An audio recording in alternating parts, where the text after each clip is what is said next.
Bonjour, chers frères et sœurs. Soyez les bienvenus. Vous écoutez, vous connaîtrez la vérité et la vérité vous affranchira.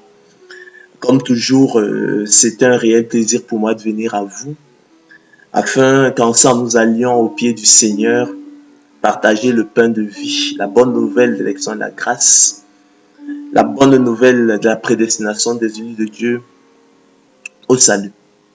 Ce matin, mes chers frères et sœurs, nous allons discuter du mystère du péché et de son rapport à l'élection de la grâce. Donc le thème de l'émission de ce matin est donc intitulé Le mystère du péché et l'élection de la grâce. Chers frères et sœurs, qu'est-ce que le péché et quel est son rapport logique avec l'élection de la grâce en vue du salut du peuple de Dieu? Le péché reste un mystère, chers frères et sœurs. Il appelle les mêmes questions théologiques que l'enfer. L'apôtre Jean, dans sa première épître, le définit comme la transgression de la loi. À la lumière de Genèse 3, 1 à 6 et de Romains 7, 7 à 25, on peut également le définir comme le principe, le tyran ou le maître flatteur en l'homme, c'est-à-dire dans son corps, dans ses membres, dans sa chair, qui agit pour son propre compte et porte l'homme à transgresser la loi de Dieu pour sa perte, selon qu'il est écrit. Nous sommes là dans Genèse 3, 1 à 6. Le serpent était le plus rusé de tous les animaux des champs que l'Éternel Dieu avait fait. Il dit à la femme, Dieu a-t-il réellement dit, vous ne mangerez pas de tous les arbres du jardin? La femme répondit au serpent, nous mangeons du fruit des arbres du jardin, mais quant au fruit de l'arbre qui est au milieu du jardin, Dieu a dit, vous n'en mangerez point, et vous n'y toucherez point, de peur que vous ne mouriez. Alors le serpent dit à la femme, vous ne mourrez point, mais Dieu sait que le jour où vous en mangerez, vos yeux s'ouvriront, et vous serez comme des dieux, connaissant le bien et le mal. La femme vit que l'arbre était bon à manger et agréable à la vue, et qu'il était précieux pour ouvrir l'intelligence. Elle prit de son fruit, en mangea. Elle en donna aussi à son mari, qui était auprès d'elle, et il en mangea.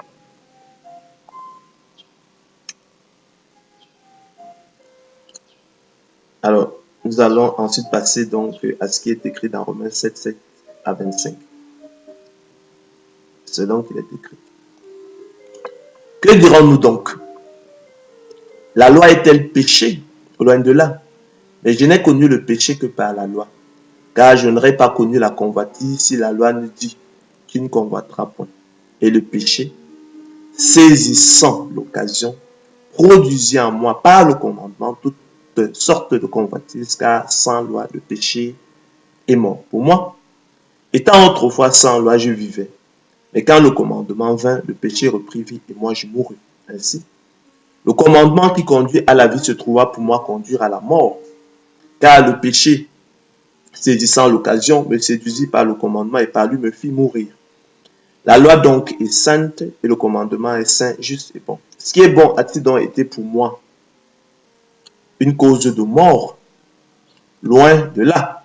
Mais c'est le péché, afin qu'il se manifestât comme péché en me donnant la mort par ce qui est bon et que par le commandement il devint condamnable au plus haut point. Nous savons en effet que la loi est spirituelle, mais moi je suis charnel vendu au péché, car je ne sais pas ce que je fais. Je ne fais point ce que je veux et je fais ce que je hais. Or, si je fais ce que je ne veux pas, je reconnais par là que la loi est bonne. Et maintenant, ce n'est plus moi qui le fais, mais c'est le péché qui habite en moi. Ce qui est bon, je le sais, n'habite pas en moi, c'est-à-dire dans ma chair. J'ai la volonté, mais non le pouvoir de faire le bien. Car je ne fais pas le bien que je veux et je fais le mal que je ne veux pas. Et si je fais ce que je ne veux pas, ce n'est plus moi qui le fais, c'est le péché qui habite en moi. Je trouve donc en moi cette loi. Quand je veux faire le bien, le mal est attaché à moi. Car je prends plaisir à la loi de Dieu selon l'homme intérieur. Mais je vois dans mes membres une autre loi qui lutte contre la loi de mon entendement et qui me rend captif de la loi du péché qui est dans mes membres. misérable que je suis, qui me délivrera du corps de cette mort. Grâce soit rendue à Dieu par Jésus-Christ notre Seigneur. Ainsi donc moi-même, je suis par l'entendement esclave de la loi de Dieu et je suis par la chair esclave de la loi du péché. Là, c'était Romains 7, 7 à 25. Alors, de cette seconde définition, chers frères et sœurs, on peut en tirer un troisième sens au voisin, à savoir la servitude de la corruption. Romains 8, 21. Selon qu'il est écrit. Aussi, la création attend-elle avec un ardent désir la révélation des fils de Dieu, car la création a été soumise à la vanité, non de son gré, mais à cause de celui qui l'y a soumise, avec l'espérance qu'elle aussi sera affranchie de la servitude de la corruption, pour avoir part à la liberté de la gloire des enfants de Dieu. La Bible définit également, chers frères et sœurs, et désigne souvent le péché sous le vocable de la chair, en référence à son habitat en l'homme, selon qu'il est écrit. Ceux qui sont à Jésus-Christ ont crucifié la chair avec ses passions et ses désirs. Donc ceux qui sont à Jésus-Christ ont crucifié le péché avec ses passions et ses désirs. Sachant que notre vieil homme a été crucifié avec Christ afin que le corps du péché fût détruit, pour que nous ne soyons plus esclaves du péché, car celui qui est mort est libre du péché. Aussi, frères, nous ne sommes point redevables à la chair pour vivre selon la chair. Ça, c'est Romains 8, 12. Nous ne sommes point redevables au péché pour vivre selon le péché. Les trois dernières définitions que nous avons présentées du péché, plutôt méconnues, chers frères et sœurs, en font un véritable mystère. Qui est ce principe, chers frères et sœurs? Ce tyran et maître flatteur qui habite et se cache en l'homme, asservissant l'homme à la corruption et le soumettant à la volonté du diable, le portant ainsi à transgresser la loi du juste législateur et juge, réduisant l'apôtre Paul, cet homme régénéré, à constater amèrement l'impuissance de sa volonté à faire le bien, selon qu'il est écrit. J'ai la volonté, mais non le pouvoir de faire le bien. Car chose impossible à la volonté parce que le péché la rendait sans force. Car je ne fais pas le bien que je veux, je fais le mal que je ne veux pas. Et si je fais ce que je ne veux pas, ce n'est plus moi qui le fais. C'est le péché qui habite en moi. Ça, c'est Romains 7, 18 à 20. Nous l'avons vu précédemment. L'impuissance de sa volonté à faire le bien, nous l'avons dit, non pas de manière absolue toutefois, autrement nous serions en train de nier la liberté humaine nécessaire, soit impuissance de la volonté à faire le bien, cependant, indubitablement, chers frères et sœurs.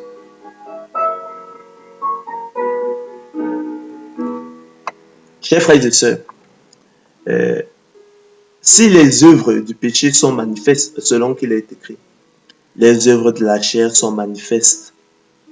Ce sont l'impudicité, l'impureté, la dissolution, l'idolâtrie, la magie, les inimitiés, les querelles, les jalousies, les animosités, les disputes, les divisions, les sectes, l'envie, l'ivrognerie, les excès de table et les choses semblables. Je vous dis d'avance, comme je l'ai déjà dit, que ceux qui commettent de telles choses n'hériteront pas le royaume de Dieu.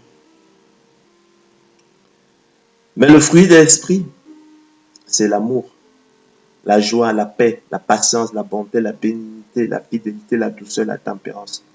La loi n'est pas contre ces choses. Ceux qui sont à Jésus-Christ ont crucifié la chair avec ses passions et ses désirs. Sa personne, quant à elle, chers frères et sœurs, reste pour le moins mystérieuse et cachée. Aucun homme n'a jamais vu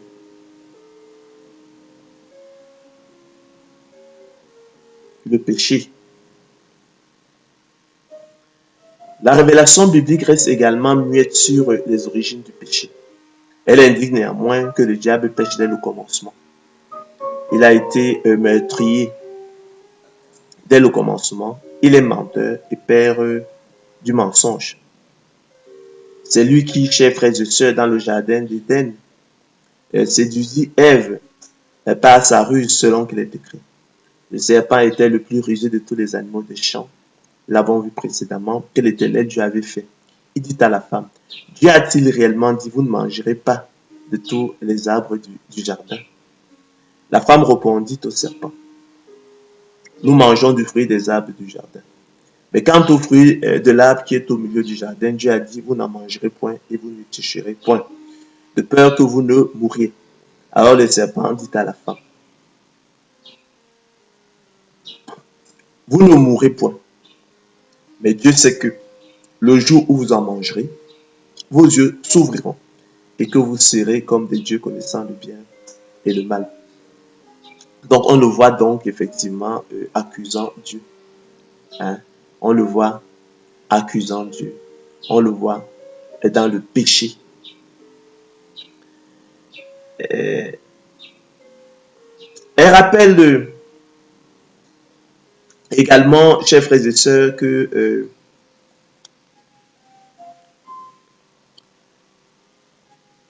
le Seigneur a réservé pour le jugement du grand jour, enchaîné éternellement par les ténèbres, les anges qui n'ont pas gardé leur dignité, mais qui ont abandonné leur propre demeure.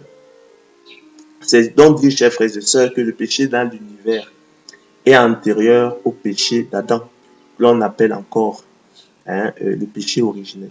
Autrement dit, au moment du péché d'Adam, qu'on appelle encore le péché originel, le péché était déjà dans l'univers.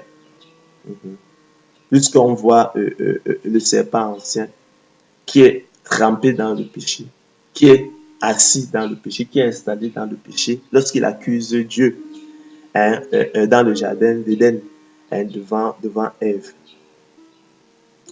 Les Écritures, chers frères et sœurs, affirment que tous les hommes, sans exception, régénérés ou non régénérés, pêchent selon qu'il est écrit.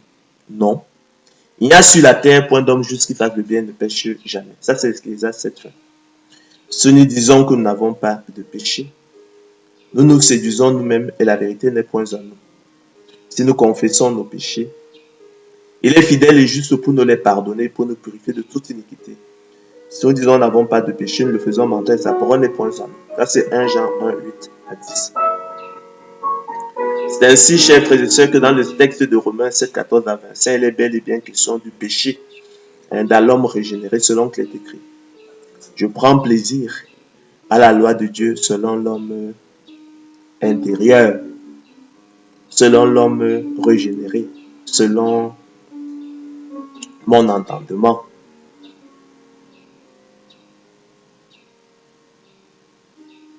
En effet, ces propos ne peuvent être ceux de l'homme non régénéré selon qu'il est écrit. Mais l'homme animal ne reçoit pas les choses de l'Esprit de Dieu. Car elles sont une folie pour lui et il ne peut les connaître parce que c'est spirituellement qu'on en juge. Et il ne peut les aimer parce que c'est spirituellement qu'on en juge. Connaître ici, c'est aimer. Et recevoir, c'est... recevoir, ne pas recevoir, ce n'est pas accepter. Donc, mais l'homme animal ne reçoit pas les choses de Dieu. Mais l'homme animal n'accepte pas les choses de Dieu car elles sont une folie pour lui et il ne peut les connaître. Parce que c'est spirituellement qu'on en juge, il ne peut les aimer. L'Écriture révèle également, même que le péché chez l'homme régénéré ne disparaîtra qu'à l'occasion, chers frères et sœurs, de la résurrection, selon qu'il est écrit. Voici, je vous dis un mystère. Nous ne mourrons pas tous, mais tous nous serons changés en un instant, en un clin d'œil, à la dernière trompette. La trompette sonnera et les morts ressusciteront incorruptibles et nous serons changés. Car il faut que ce corps corruptible revête l'incorruptibilité et que ce corps mortel revête l'immortalité.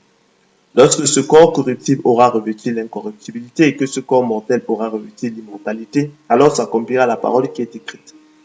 La mort a été engloutie dans la victoire. Ô mort, où est ta victoire? Ô mort, où est ton aiguillon? L'aiguillon de la mort, c'est le péché. Et la puissance du péché, c'est la loi. Mais grâce soit rendue à Dieu qui nous donne la victoire par notre Seigneur Jésus-Christ. Ça, c'est 1 Corinthiens 15, 51 à 57. Chers frères et sœurs, Jésus-Christ est l'agneau de Dieu qui ôte le péché du monde. Le Fils de Dieu est apparu afin de détruire les œuvres du diable. Quiconque est né de Dieu ne pratique pas le péché, parce que la semence de Dieu demeure en lui. C'est par là que se font reconnaître, chers frères et sœurs, les enfants de Dieu et les enfants du diable. Il est essentiel, chers frères et sœurs, que chacun de nous sente sa misère spirituelle. Selon qu'il est écrit, sentez votre misère. Et parvienne au point où, ayant discerné le tyran et le maître flatteur qui habite en lui, c'est-à-dire dans son corps, dans ses membres, dans sa chair, et qui agit pour son propre compte, et le porte à transgresser la loi de Dieu pour sa perte. Il pousse le célèbre cri de détresse de l'apôtre Paul, mais non de désespoir selon qu'il est écrit. Misérable que je suis, qui me délivrera du corps de cette mort. Grâce soit rendue à Dieu par Jésus-Christ notre Seigneur. Ainsi donc moi-même je suis par l'entendement esclave de la loi de Dieu et je suis par la chair esclave de la loi du péché. Chers frères et sœurs, c'est cette facette particulière et plutôt méconnue du péché que j'avais à cœur de mettre en relief ce matin, afin que le péché ne soit plus simplement perçu comme transgression de la loi, mais qu'il soit clairement identifié comme la personne. C'est une personne, c'est un démon, c'est un principe, c'est un tyran, c'est un maître flatteur en l'homme, c'est-à-dire dans son corps, dans ses membres, dans sa chair, agissant pour son propre compte et portant l'homme à transgresser la loi du juste législateur et juste pour sa perte, et qui convient donc de combattre jusqu'à la mort, chers frères et sœurs. Oui, il ne faut plus percevoir le péché comme la transgression de la loi. Il ne faut plus le percevoir comme le fait de transgresser la loi. Mais il faut clairement l'identifier comme la personne, chers frères et sœurs, le principe, le tyran, le maître flatteur en toi. C'est-à-dire dans ton corps, dans tes membres, dans ta chair, qui agit pour son propre compte et te porte à transgresser la loi du juste législateur et juge pour ta perte, et qui convient que tu combattes jusqu'à la mort. Il faut parvenir à cela, il faut sentir ta misère. Chers frères et sœurs, parce que le péché a atteint et continue d'affecter tout le genre humain, tous sans exception selon qu'il est écrit. Les scribes et les pharisiens amenèrent une femme surprise en adultère et la plaçant au milieu du peuple, ils dirent à Jésus, « Maître, cette femme a été surprise en flagrant délit d'adultère. Moïse, dans la loi, nous a ordonné de lapider de telles femmes. Toi donc, que dis-tu » Il disait cela, chers frères et sœurs, pour l'éprouver afin de pouvoir l'accuser. Mais Jésus, s'étant baissé, écrivait avec le doigt sur la terre. Comme il continuait à l'interroger, il se releva et leur dit, « Que celui de vous qui est sans péché jette le premier la pierre contre elle. » Et s'étant de nouveau baissé, il écrivait sur la terre. Quand ils entendirent cela, accusés par leur conscience, chers frères et sœurs, ils se retirèrent un à un, depuis les plus âgés jusqu'au dernier. Et Jésus resta seul avec la femme qui était là au milieu. Alors, s'étant relevé, ne voyant plus que la femme, Jésus lui dit, « Femme, où sont ceux qui t'accusaient? Personne ne t'a-t-il condamné? » Elle répondit, « Non, Seigneur. » Et Jésus lui dit, « Je ne te condamne pas non plus, va et ne pêche plus. » Alors, chers frères et sœurs, le péché fait de l'élection de la grâce une nécessité impérieuse et absolue en vue du salut du peuple de Dieu. Comment en serait-il autrement? Puisque tous ont péché et sont privés de la gloire de Dieu. Le péché qui habite en nous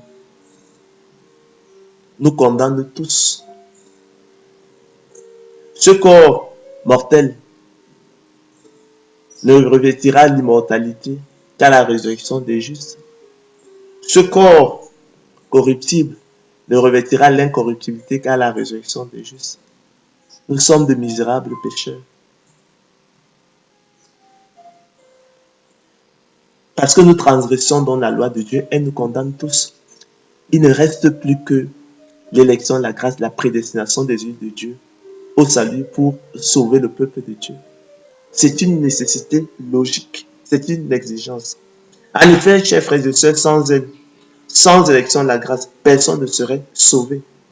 Tel est donc le lien logique entre le mystère du péché et l'élection de la grâce en vue du salut du peuple de Dieu.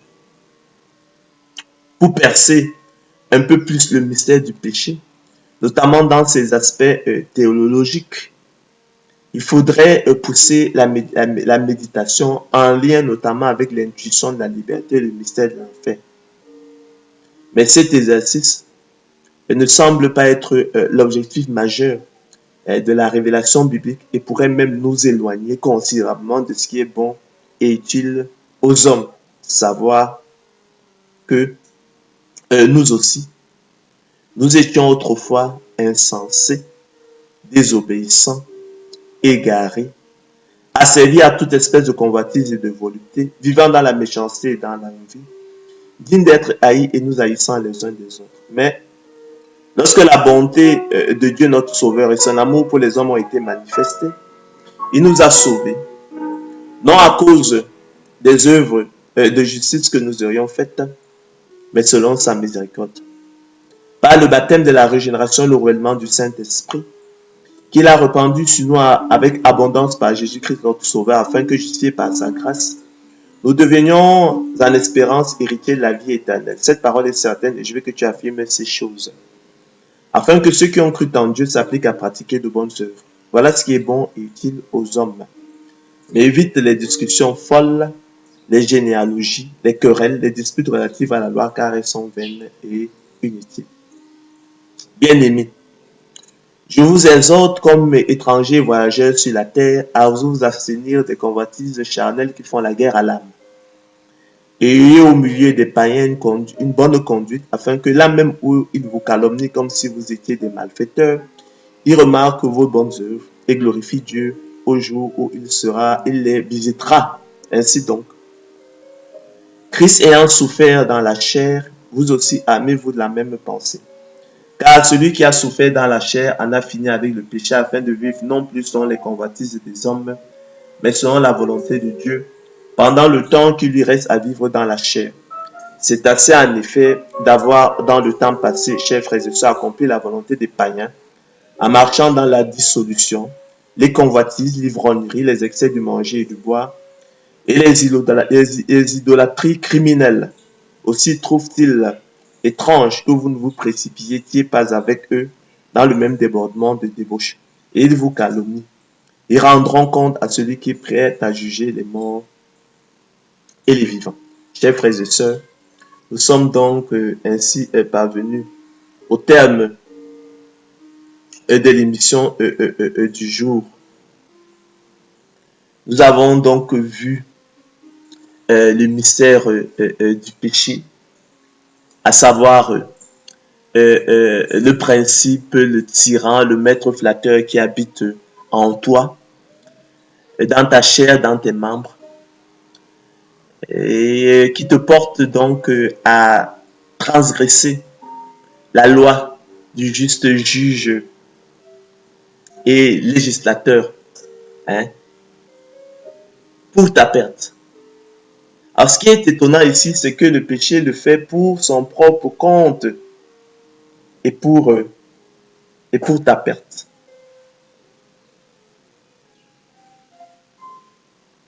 C'est quelque chose d'étonnant. On a pris généralement l'habitude de décrire le péché comme la transgression de la loi. Certes, c'est la transgression de la loi, mais nous avons vu partant de la séduction d'Adam et d'Ève dans le jardin d'Éden, poursuivant avec Romains 7, 7 à 25, que le péché était plus que cela.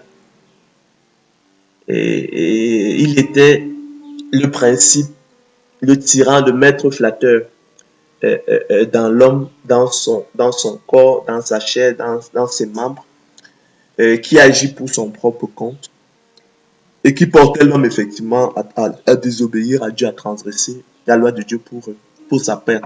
Et il était question il faut l'identifier tel quel. Il faut parvenir au niveau de l'aller, comme l'apôtre Paul l'identifier comme tel. Hein, vous allez vous écrire misérable que je suis. Hein. Vous allez identifier le péché, hein, qui habite en vous.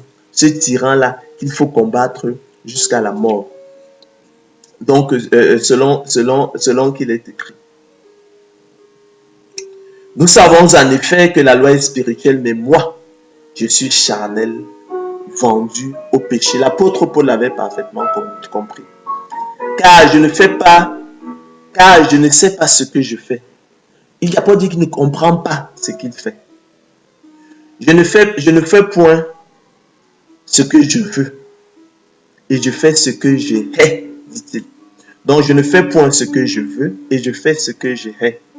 Or, si je fais ce que je ne veux pas, dit-il,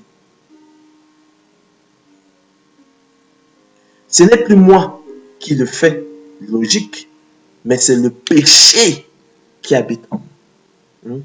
Or, si je fais ce que je ne veux pas, ce n'est plus moi qui le fais, mais c'est le péché qui habite en moi. Car je ne fais pas le bien que je veux et je fais le mal que je ne veux pas. Et si je fais ce que je ne veux pas, ce n'est plus moi qui le fais, mais c'est le péché qui habite en moi. J'ai la volonté, maintenant le pouvoir de faire le bien. Car chose impossible à la volonté parce que le péché la rendait sans force. Je trouve donc en moi cette loi. Quand je veux faire le bien, le mal est attaché à moi. Car je prends plaisir à la loi de Dieu selon l'homme intérieur. Mais je vois dans mes membres une autre loi qui lutte contre la loi de mon entendement. La loi de mon intelligence, de mon bon sens, selon l'homme intérieur, selon l'homme régénéré. Et qui me rend captif de la loi du péché qui est dans mes membres.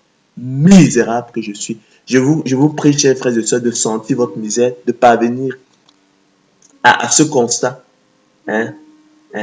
Parvenir à identifier le péché qui habite en vous et qui vous porte donc à transgresser la loi de Dieu. Ce péché-là, c'est un principe, c'est un tyran, c'est un maître flatteur, c'est une personne, c'est un démon qui convient de combattre jusqu'à la mort.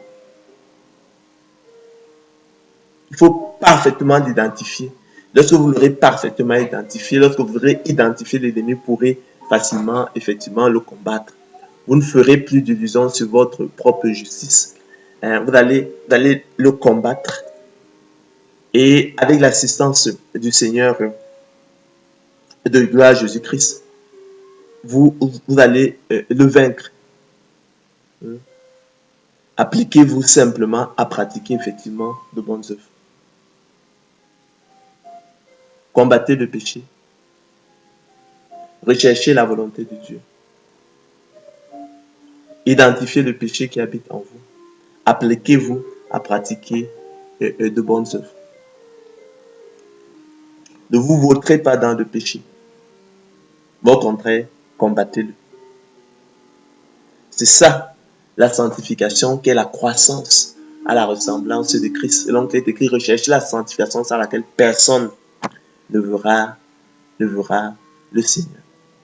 Parce que nous sommes, comme disait l'apôtre Paul, de misérables pécheurs, misérables que je suis. L'élection de la grâce est donc, chers frères et sœurs, une nécessité. Alors, pour terminer, nous allons lire, je vous prie d'ouvrir vos Bibles dans Tite 3,5 selon qu'il est écrit. Nous l'avons vu précédemment. Alors, nous aussi, chers frères et sœurs, nous étions autrefois insensés. N'oubliez pas d'où vous venez. Désobéissants, égarés, asservis à toute espèce de convoitise et de volupté, vivant dans la méchanceté et dans l'envie, dignes d'être haïs et vous haïssant les uns les autres. Mais lorsque la bonté de Dieu, notre Sauveur, et son amour pour les hommes ont été manifestés, il nous a sauvés. Non à cause des œuvres de justice que nous aurions faites, mais selon sa miséricorde, par le baptême de la régénération et le renouvellement du Saint-Esprit, qu'il a répandu sur nous avec abondance, par Jésus-Christ notre Sauveur, afin que, justifiés par sa grâce, nous devenions en espérance héritiers de la vie éternelle. Cette parole est certaine, écrit l'apôtre Paul à Tite, et je veux que tu affirmes ces choses. Pourquoi? Afin que ceux qui ont cru en Dieu s'appliquent à pratiquer de bonnes œuvres. Voilà ce qui est bon et utile aux hommes. Mais évite les discussions folles, les généalogies, les querelles, les disputes relatives à la loi, car elles sont vaines et inutiles. Nous sommes donc, chers frères et sœurs, parvenus au thème de notre émission. Et comme toujours, nous vous invitons à vous appliquer, à pratiquer effectivement de bonnes œuvres, tout ce qui avait cru en Dieu. Appliquez-vous à pratiquer de bonnes œuvres. C'est la sanctification. La sanctification qui est la croissance à la ressemblance de Christ. Selon qu'il est écrit, recherchez la sanctification sans laquelle personne ne verra le Seigneur. Parce que nous sommes de misérables pécheurs, comme disait l'apôtre Paul, misérable que je suis. L'élection de la grâce est une nécessité, sans elle, personne ne serait sauvé. Donc, c'est dans là le lien logique entre le mystère du péché et l'élection de la grâce. Que l'honneur, la gloire reviennent au Seigneur de gloire Jésus-Christ seul. À la prochaine et soyez abondamment bénis.